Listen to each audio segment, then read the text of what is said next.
రామ్టాక్కి తిరిగి స్వాగతం. విద్యార్థుల ఆందోళన 20 తేదీ ముందుకి 29 20వ తేదీ తర్వాతకి చాలా తేడా వచ్చింది. 20 తేదీ ముందు జంతర్ మంతర్లో కొన్ని వందల్లోనే ఉండేవాళ్ళు. 20వ తేదీ తర్వాత ఇప్పుడు వేలల్లో ఉంటున్నారు. అది తేడా. ఎందుకు ఈ మార్పు వచ్చింది? రాజకీయ నాయకుల మద్దతు వలన కానే కాదు. మరి ఏంటంటే ప్రభుత్వం హ్యాండిల్ చేయటంలో ఎక్కడో లోపం కనపడతా ఉంది. ఈ ఆందోళనని ఇగ్నోర్ చేసి ఉండాల్సింది కాదు. అందరు ఏమనుకున్నారు? అభిజిత్ దీప్కే అమెరికా నుంచి వచ్చేటప్పుడు ఆయన అరెస్ట్ చేస్తారు ఎయిర్పోర్ట్లో అని చెప్పి సోషల్ మీడియా గగ్గోలు పెట్టింది. ప్రభుత్వం కరెక్ట్గా యాక్ట్ చేసింది. ఆయన అరెస్ట్ చేయకుండా ఫ్రీగా వదిలిపెట్టడం అనేది కరెక్ట్ అయినటువంటి స్ట్రాటజీ ప్రభుత్వాన్ని. అంతవరకు బాగానే ఉంది. మరి ఆ తర్వాత జంతర్ మంతర్ దగ్గరకు వచ్చేటప్పటికి 20 రోజులు అసలు ఇగ్నోర్ చేయాల్సిన పరిస్థితి ఉంది. పిలిచి మాట్లాడవచ్చు కదా. ఇక్కడ ప్రభుత్వం ఎక్కడో తప్పుడు వ్యూహం, ఎవరో సలహాలు ఇచ్చారు. మొత్తం మీద అది ఎలా వచ్చేసిందంటే ఇవాళ ప్రభుత్వంలో అహంకారం పెరిగింది. ఇది గ్రౌండ్ లెవెల్లో వస్తున్నటువంటి మాటలు. విద్యార్థుల్లో, రాజకీయ నాయకులను పక్కన పెట్టండి, విద్యార్థుల్లో. నిన్న నేను ఒక వీడియో చూశాను, నాకు బాగా నచ్చింది కాబట్టి మీరు కూడా చూడమని సలహా ఇస్తున్నా.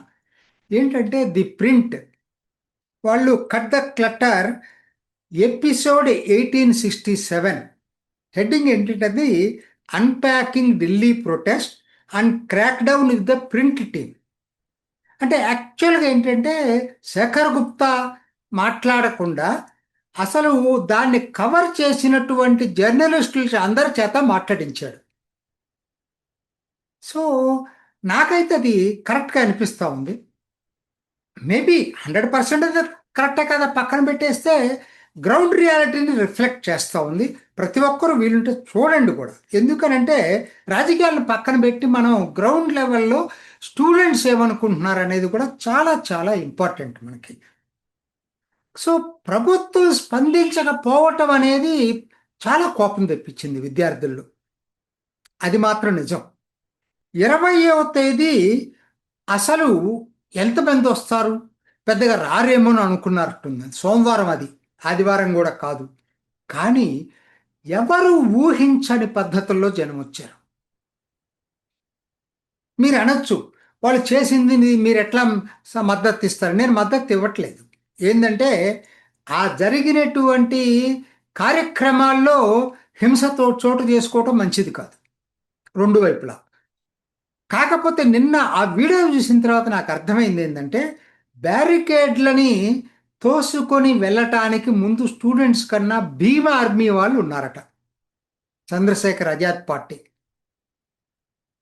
వాళ్ళు దీన్ని ముందు నడిపారు, తర్వాత స్టూడెంట్స్ ఫాలో అయ్యారు. ఎక్కడొచ్చిందంటే 3 బ్యారికేడ్స్ ఉన్నాయి, 3 అంచెలుగా.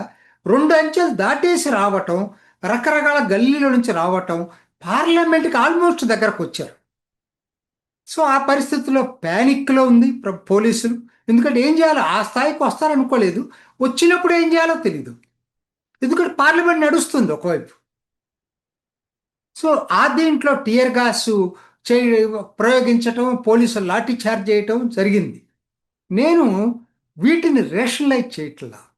కాకపోతే బ్యారికేడ్ని గేట్ క్రాష్ చేసుకొని నువ్వు లోపలికి వచ్చేసి పార్లమెంట్ లోపలికి వస్తే ఎవరూ సహించలేరు కదా. సో రెండు వైపులా ఇది ఒక స్టూడెంట్సే కాదు, వాళ్ళకి మద్దతు ఇచ్చే వాళ్ళ పాత్ర, ముఖ్యంగా భీమ్ ఆర్మీ పాత్ర ఉందని. ఎందుకంటే ఆ వీడియోలో కెమెరామెన్ వాళ్ళు పెద్ద రాజకీయాలు మాట్లాడరు కదా. ఆయన చెప్తున్నాడు, ఆయన ఎన్నో నేను కవర్ చేశాను కానీ ఇటువంటిది నేను చూడలేదు, స్పాంటేనియస్గానే విద్యార్థులు వస్తున్నారు.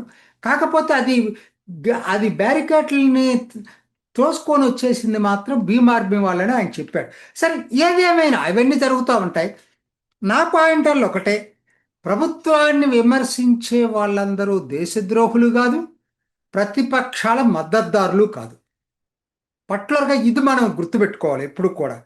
5 సంవత్సరాల్లో 3 సార్లు ఎగ్జామినేషన్ పేపర్ లీక్ అయితే కోపం ఉండదా?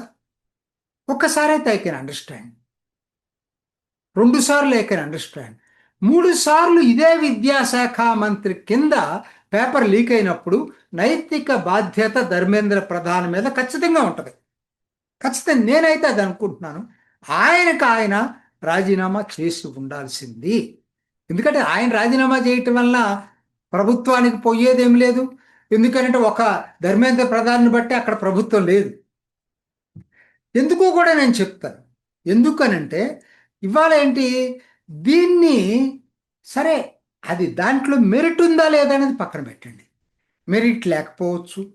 ఎందుకంటే ఆయన కాదు కదా, కింద ఎవరో test NTA national testing agency వాళ్ళు కదా కండక్ట్ చేసిందని మీరు అనొచ్చు, ఆర్గ్యుమెంట్స్ చేయొచ్చు. కానీ అల్టిమేట్గా ఒక్కొక్కసారి మెరిట్ కన్నా సెంటిమెంటు చాలా బలంగా ఉంటుంది. రాజకీయ నాయకులతో పక్కన పెట్టండి, విద్యార్థుల సంగతి. రాజకీయాలను మనం పక్కన పెట్టి చూసినప్పుడే పరిష్కారాలు దొరుకుతాయి. ముఖ్యంగా ప్రభుత్వం చేయాల్సిన పని అది. రాజకీయ నాయకులు ఏదో మాట్లాడుతున్నారు కాబట్టి నేను దాంట్లోకి వెళ్ళకూడదు అనుకోకూడదు. మీరు రెండింటిని సపరేట్గా చూడండి. విద్యార్థులు వేరు, రాజకీయ నాయకులు వేరు. విద్యార్థులు నిజంగానే వాళ్ళు ఆర్గానిక్గానే జరిగినట్టుగా నాకు అనిపిస్తుంది. మొన్న నేను చేసిన దాంట్లో కాదన్నట్టుగా నేను వీడియో చేయటం జరిగింది, కానీ బట్ నేను మార్చుకుంటున్నాను. విద్యార్థుల వరకు ఆర్గానిక్ మూమెంట్ ఉంది, లేదంటే పొరపాటది. అయితే ఇక్కడ ప్రాబ్లం ఏంటంటే ప్రభుత్వం చేయాల్సింది రాజకీయ నాయకుల్ని అది సపరేట్గా ట్యాకిల్ చేయొచ్చు. స్టూడెంట్స్ని ట్యాకిల్ చేసే దాంట్లో మిస్ హ్యాండిల్ చేసింది. ఇప్పటికైనా ఇప్పుడు మాట్లాడుతున్నారు ఫాస్ట్ ట్రాక్ కోర్టు వేస్తాం, ఛార్జ్షీట్ ఇంతవరకు ఇవ్వాల, సిబిఐ ఛార్జ్షీట్ ఇప్పుడు దాఖలు చేస్తాం. సరే ఏదైతేమి మొత్తం మీద లైన్లో ఉన్నారు, బాగానే ఉంది. ఇవి మెరిట్ కావాల్సిన పరిష్కార మార్గాలే. కానీ అది కాదు కదా చేయాల్సింది. మీకున్నది 2 ఆల్టర్నేటివ్స్ అండి. మీరు ఒకటి అంటే విద్యార్థులు చేస్తుంది కూడా కరెక్ట్ అండి. ఎందుకనంటే ప్రభుత్వం చర్చలకు పిలిస్తే వెళ్ళకపోవటం విద్యార్థులు చాలా తప్పది.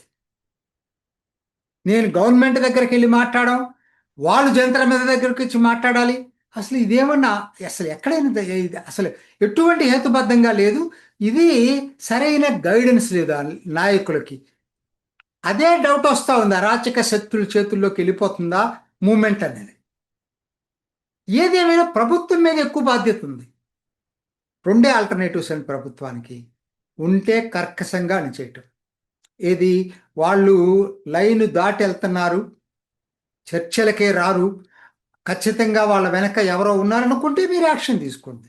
లేదు అంటే ఖచ్చితంగా వాళ్ళ డిమాండ్స్లో ప్రధానమైన ధర్మేంద్ర ప్రసాద్ రాజీనామాని యాక్సెప్ట్ చేయండి. తప్పే ఉందండి దాంట్లో. దానివల్ల మీరేదో అనుకుంటున్నారు, ప్రతిపక్షాలకేం బెనిఫిట్ రాదండి. ఇవాళ ఇదే కనుక ఇంకా కంటిన్యూ అయిపోతే ఇవాళ ధర్మేంద్ర ప్రధాన్ని ఎక్కువ పెట్టిన వాళ్ళు రేపొద్దున మోడీ మీద ఎక్కువ పెడతారు. రాహుల్ గాంధీ ఏదో అంటారు కదా, కోయిల ముందే కూసిందని. ఆయన ఏదో దానికి పెద్ద అట్రాక్షన్ లేదు ఆయన చెప్పిన దానికి. కానీ విద్యార్థులు ఖచ్చితంగా రోజు రోజుకి ఇది ఇట్లానే కొనసాగింది అనుకోండి, మొత్తం ప్రభుత్వం మీద మోడీ మీద టార్గెట్ మొదలవుతుంది. Early stage is better. Dharmendra Pradhan merit ఉన్నా లేకపోయినా సెంటిమెంటు బలంగా ఉండటానికి కారణం ఏంటంటే 3 సార్లు పరీక్షా పేపర్లు ఆయన హయాంలో నీటే లీక్ అయినాయి. మీరు అనొచ్చు వాళ్ళ రాష్ట్ర ప్రభుత్వాలు నేనే చేశాను వీడియో, కరెక్ట్, అది కాదంటలేదు. ఇవాళ అది రాలేదు. NEET is a very big exam, అందరికి తెలిసిందే అది. అయితే వచ్చిన సెంటిమెంట్ ముందు మీరు డిఫీట్ చేసుకోవాలి సిచ్యుయేషన్. నేను చెప్పాల్సిన పని లేదు, మోడీకి మనందరికన్నా బాగా తెలిసిన వ్యక్తే. కావాల్సింది ఏంటంటే విజ్ఞత, ఆవేశం కాదు, ఆలోచన, ప్రెస్టేజ్ కాదు, ఆలోచనతో సంయమనంతో ఆలోచించాలి. కావలసింది ఏంటంటే విద్యార్థుల సెంటిమెంట్ని గౌరవించడం తప్పదు. ఒక్కొక్కసారి వాళ్ళు తప్పో ఒప్పో ఇవాళ ప్రతి విద్యార్థి ఫీల్ అవుతున్నాడు. ధర్మేంద్ర ప్రధాన్ అసలు ఏ కారణం అనేటువంటిది. కారణం కాకపోవచ్చేమో. కానీ 3 సార్లు ఆయన హయాంలోనే కదా జరిగింది. నైతికత వహించాల్సినటువంటి అవసరం ఎంతైనా ఉంది. ఇప్పటికైనా ప్రభుత్వం విద్యార్థుల ఆందోళనని రాజకీయాల డ్రామాల నుంచి వేరు చేసి చూడాలా? దాన్ని సపరేట్‌గా ట్యాకిల్ చేయొచ్చు. పెద్ద సమస్య కాదు అది. అప్పుడే సమస్యకు పరిష్కారం దొరుకుతుంది. మోడీ గ్రౌండ్ లెవెల్ సెంటిమెంట్‌ని గుర్తిస్తాడని ఆశిద్దాం. ఇది ఈనాటి రామ్ టాక్. ఇంకొక ఎపిసోడ్‌లో మళ్ళీ కలుసుకుందాం. నమస్తే. చూసారు కదండి. మరి ఈ వీడియో కనుక మీకు నచ్చినట్లయితే ఒక లైక్ కొట్టేసి మీ అభిప్రాయాన్ని కూడా కామెంట్ బాక్స్లో తెలియజేస్తూ ఇలాంటి ఇంట్రెస్టింగ్ అప్డేట్స్ కోసం మా ఛానల్ని సబ్స్క్రైబ్ చేసుకోండి.